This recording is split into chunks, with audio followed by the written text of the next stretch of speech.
Apocalipse capítulo 17. Mulher em profecia significa igreja. O capítulo 12 do Apocalipse apresenta uma mulher cujos símbolos que a representam não deixam dúvidas quanto a ser a verdadeira igreja de Deus. Mas neste capítulo, uma outra mulher é apresentada, uma mulher vestida de púrpura e de escarlate e adornada com ouro, pedras preciosas e pérolas. Uma mulher que tem em sua mão um cálice de ouro cheio das abominações e da imundícia da sua prostituição. Uma mulher com a qual se prostituíram os reis da terra, que embebeda os habitantes da terra com o vinho da sua prostituição, que está embriagada com o sangue dos santos e com o sangue das testemunhas de Jesus. Uma mulher denominada de a Grande Babilônia, a mãe das prostituições e das abominações da terra. Enfim, uma mulher montada numa besta escarlate, que estava cheia de nomes de blasfêmias, e que tinha 7 cabeças e 10 chifres. A profecia não deixa dúvidas de que esta mulher é a igreja de Roma. Verso 1. Veio um dos 7 anjos que tinha 7 taças e me disse: Vem, mostrar-te-ei a condenação da grande prostituta que está sentada sobre muitas águas. O apóstolo João descreve a cena em que um anjo se aproxima e o leva a uma visão da condenação da grande prostituta. Assim é declarada esta igreja porque foi infiel ao Senhor Jesus Cristo. Adulterou, tornando-se amante da idolatria. Versículo 2. Com ela se prostituíram os reis da terra, e os que habitam na terra se embebedaram com o vinho da sua prostituição. Esta tem sido a história da igreja de Roma, desde o 4º século até os nossos dias. Deixou de ser uma igreja para ser um estado em meio aos estados do mundo. Sua influência entre os governos da terra, com raras exceções, é a mais poderosa de todas as influências humanas. E como igreja, não está ligada ao Estado por afinidades espirituais, mas por finalidades políticas, isto é, para fazer do Estado um instrumento de sua política sob o véu da religião. Uma pessoa embriagada tem a sua mente entorpecida pelo uso do álcool. Perde-se a razão e o domínio próprio, e a mente se torna totalmente indefesa. Mas o que é, afinal, o vinho da sua prostituição? Sabemos que a mulher aqui é a igreja que se prostituiu por abandonar a verdade de Cristo. Portanto, é o seu corpo de falsas doutrinas que constitui o vinho da sua prostituição, com o qual os habitantes da terra se embebedaram. Embriagadas com o vinho servido pela grande prostituta, as multidões da terra não podem entender as verdades do Evangelho. Suas mentes estão embotadas pelo vinho dos enganos da grande Babilônia, e por mais clara que seja a verdade de Cristo, seus olhos e ouvidos não podem vê-la e aceitá-la. Versículo 3. Então o anjo me levou em espírito a um deserto, e vi uma mulher montada numa besta escarlate, que estava cheia de nomes de blasfêmias, e que tinha 7 cabeças e 10 chifres. A mulher santa do capítulo 12, que representa a igreja de Cristo, foi vista nas alturas dos céus. A mulher deste capítulo 17, a grande prostituta, foi vista no deserto, lugar da habitação dos demônios. A besta de cor escarlate sobre a qual a mulher está montada tem todas as características do dragão vermelho de Apocalipse 12 e muita semelhança com a besta do capítulo 13. O dragão, diz a profecia, é Satanás no controle do Império Romano, sendo também Roma pagã. A besta do capítulo 13, que recebera o poder do dragão, é Roma papal, sucessora de Roma pagã. Assim, podemos ter uma ideia da besta sobre a qual a igreja de Roma fora vista montada. Blasfêmias são palavras que ofendem a Deus. A besta sobre a qual a mulher está montada age desta forma. Proclama-se intermediário entre o povo de Deus e afirma que pode perdoar pecados. São algumas das blasfêmias cometidas por esta igreja prostituta. mãe das prostituições. Versículo 4. A mulher estava vestida de púrpura e de escarlate, e adornada com ouro, pedras preciosas e pérolas. Tinha na mão um cálice de ouro, cheio das abominações e da imundícia da sua prostituição. Há mais de 2000 anos, João descreveu exatamente as cores das roupas usadas pelos líderes desta igreja. Púrpura e escarlate são as cores predominantes na indumentária dos cardeais da igreja de Roma. Os adornos de ouro, pedras preciosas e pérolas mostram a riqueza desta igreja milenar. Cumpre-se um a um os detalhes da profecia. A igreja que se arroga a ser depositária da verdade serve em taça de ouro abominações e imundícias resultantes da sua prostituição. A aparência do que ela apresenta é bonita, atraente e reluzente. Grandes catedrais, as igrejas ou templos maiores e mais bonitos do mundo, entre todas as religiões. Mas o conteúdo da taça de ouro é abominável. Que conteúdo é esse? Falsas doutrinas, prostituições e adultérios. Espiritualmente falando, na Bíblia, a idolatria é vista como uma traição a Deus, nosso Criador e Salvador. Versículo 5. Na sua testa estava escrito: Mistério, a grande Babilônia, a mãe das prostituições e das abominações da terra. A testa é a sede da razão e da consciência. Isto significa que a liderança da Igreja de Roma tem plena consciência do que a profecia diz a seu respeito. O apóstolo Paulo se referiu ao mistério da grande Babilônia, denominando-o de mistério da injustiça. 2 Tessalonicenses 2, versículo 7.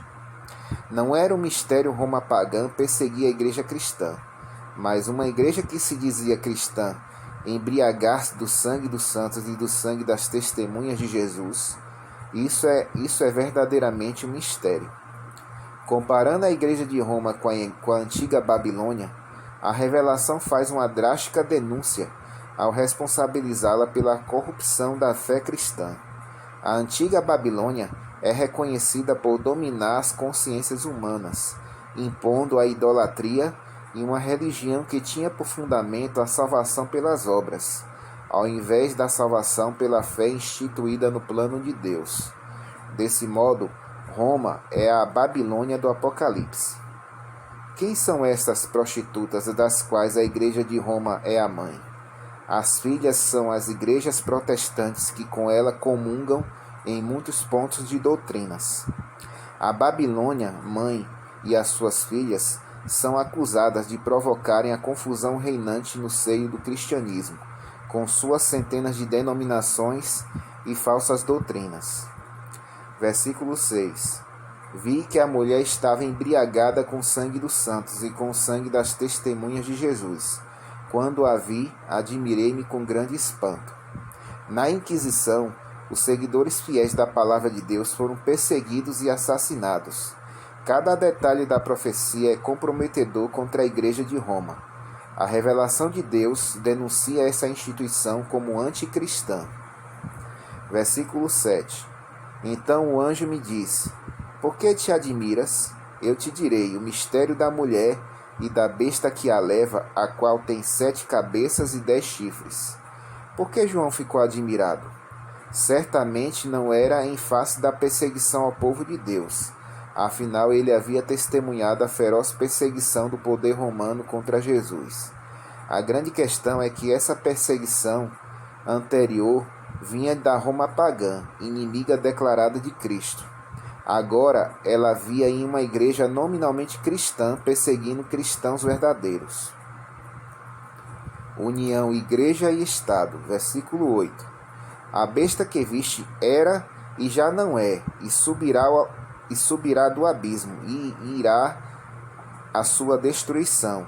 Os que habitam na terra, cujos nomes não estão escritos no livro da vida desde a fundação do mundo, se admirarão, vendo a besta que era e já não é, mas que virá. Aparentemente, este texto pode parecer um tanto confuso, mas existe uma explicação lógica para o verso. Nunca é sábio ser dogmático quando se estuda profecias não cumpridas. Um princípio bíblico é claro. Jesus disse: Disse-vos agora, antes que aconteça, para que quando acontecer, vós creiais. João 14, verso 29. Os acontecimentos, quando ocorrerem, sem dúvida, esclarecerão muitas dessas passagens difíceis. Alguns estudiosos sustentam que se pode dizer que a besta, ou poder político do papado, era de 538 a 1798 d.C. Já não era de 1798 a 1929, mas que virá. A mulher representa o poder eclesiástico, a besta o poder político. Neste símbolo encontramos a completa união entre igreja e Estado, e todos cujos nomes não estão escritos no livro da vida ficam admirados ao testemunhar o surgimento e a influência deste tremendo poder político religioso, descrito como a besta que era e que já não é, mas que virá. Versículo 9. Aqui é necessário a mente que tem sabedoria. As 7 cabeças são 7 montes, sobre as quais a mulher está assentada. A Bíblia revela o local ou a sede da igreja prostituta. Roma, a cidade edificada sobre 7 montes, chamada de a cidade das 7 colinas denominadas Aventino, Palatino, Quirinal, Viminal, Seole, Janículo e Esquilino. Assim, em primeiro plano, as 7 cabeças apontam para a cidade de Roma. Versículo 10. São também 7 reis. 5 já caíram, um existe, o outro ainda não é chegado. Quando vier, convém que dure um pouco de tempo. Em segundo plano, as 7 cabeças da besta são também 7 reis. Ao tempo em que esta profecia teve sua especial aplicação, 5 das 7 cabeças da besta já haviam caído.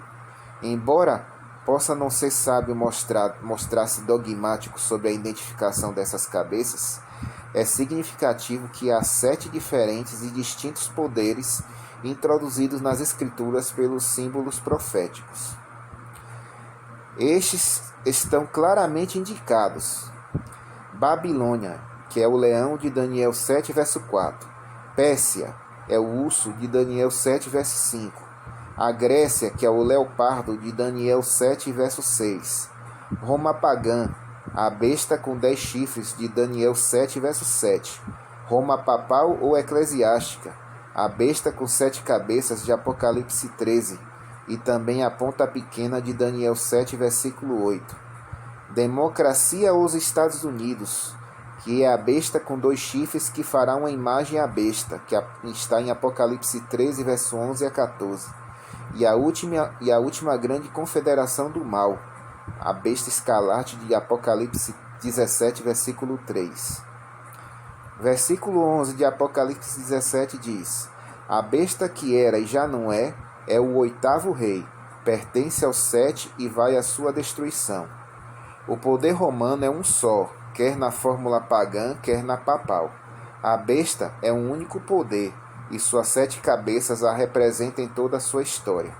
Desse modo, o poder revitalizado do papado é a 7ª das 7 cabeças da besta. E quando por um breve tempo a besta e o falso profeta unirem seus poderes, constituirão o 8º rei. Versículos 12 e 13 diz: Os 10 chifres que viste são 10 reis que ainda não receberam reino, mas receberão autoridade como reis por 1 hora, juntamente com a besta. Estes têm o mesmo intento, e entregarão seu poder e autoridade à besta. Esses assim chamados reis têm o mesmo intento, e entregarão seu poder e autoridade à besta. Esta grande nova confederação de poder político e eclesiástico tem pouca duração, cerca de 1 hora profética. Isaías 8, versos 9 até o 15, fala a respeito de uma confederação que existirá nos últimos dias, a qual equivale à declaração acerca de 10 reis com apenas um propósito. Apocalipse 16, versos 13 e 14, fala acerca de 3 espíritos imundos, que reúnem os reis do mundo inteiro para a batalha do Armagedon. Versos 14 a 16 de Apocalipse 17 diz assim: Guerrearão contra o Cordeiro, e o Cordeiro os vencerá, porque é o Senhor dos senhores e o Rei dos reis. Vencerão também os que estão com ele, chamados eleitos e fiéis. Então o anjo me disse: as águas que viste, onde se assenta a prostituta, são povos, multidões, nações e línguas. A besta e os 10 chifres que viste são os que odiarão a prostituta, e a tornarão desolada e nua, e comerão as suas carnes e a queimarão no fogo. Um dia, os que foram enganados pelos falsos mestres religiosos terão um triste despertar, e se voltarão contra os que os ludibriaram.